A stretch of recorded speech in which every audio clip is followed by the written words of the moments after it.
Felix ang gumahasa sa akin! Nakalimutan mo na ba yun? Sinira niya ang buhay ko! Sinira niya ang buhay na dapat meron tayo ngayon! Kaya hindi ako natutuwa na nakatakas siya! Galit ako, Roberto! Galit ako kay Felix kasi tinatakasan niya kasalanan niya sa akin! Kung talagang galit ka pa rin sa kanya, bale, wala lang na ipapatay ko siya.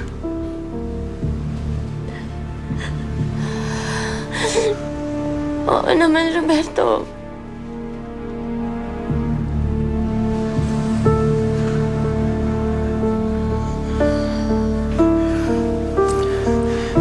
Salamat, Melissa. Ngayon napatunayan ko na ako lang talagang lalaking mahal mo.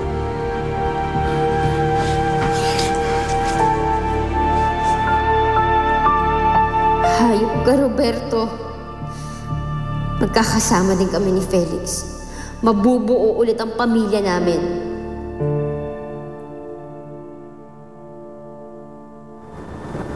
Baka naman akala mo na bumabait ako sa'yo, kaya kita kasama ngayon.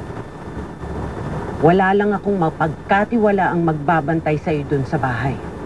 Opo. At pagdating dun sa mall, mag-behave ka.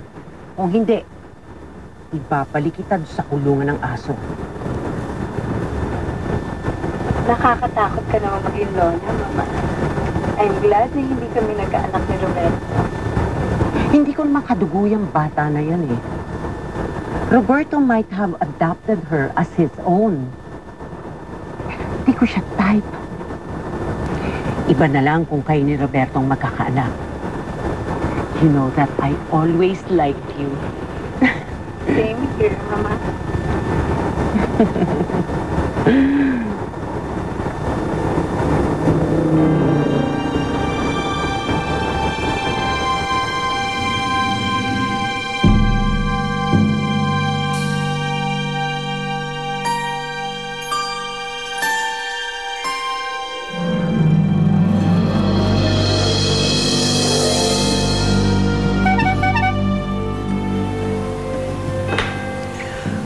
Kailangan ko na umalis. Papunta na sila Rebecca. Oh, teka. Sama na kita. Huwag na.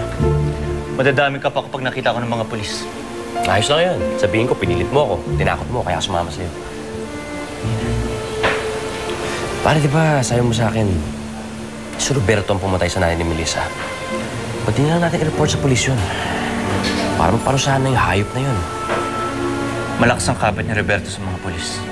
Di ba nga? Muntik niya ako ipapatay sa loob ng kulungan. Ngayon si Melissa ang susi ko para mapakulong si Roberto. Kapag kasama ko na si Melissa, matutulungan ko na siya mabigyan ng justice yung pagkamatay ng nanay niya. Bro, sige, sabi mo sa akin, paano mo magagawa yun? Paano mo tutulungan si Melissa kung ikaw mismo wanted sa mga pulis?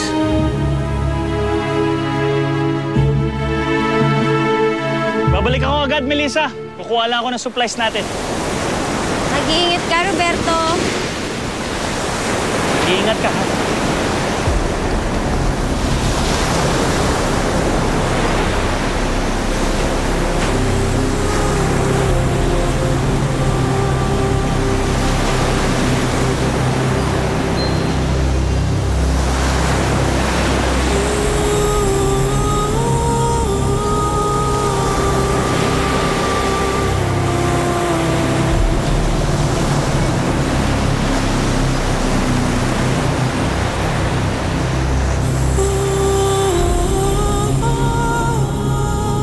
Iligtas niyo po si Felix mula kay Roberto. Alam kong si Eva ang pupuntahan ni Felix.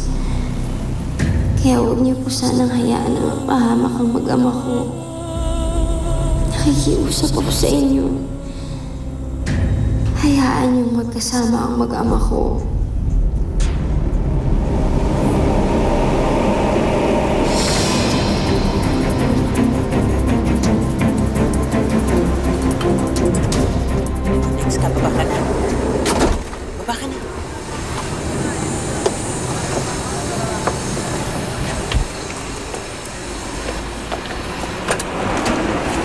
O basta ha, pagpunta natin dyan sa mall, behave ka lang ha. At kapag natuwa ako sa'yo, ibibili kita ng dal. Talaga po?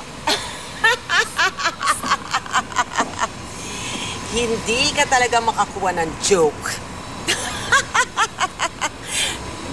Halika na, pwede bang pakihawakan mo yung batang yan? Nandidiri ako sa kanya. Let's go! Tita Rebecca, akala ko po ba uuwi muna ako? Bakit? Eva?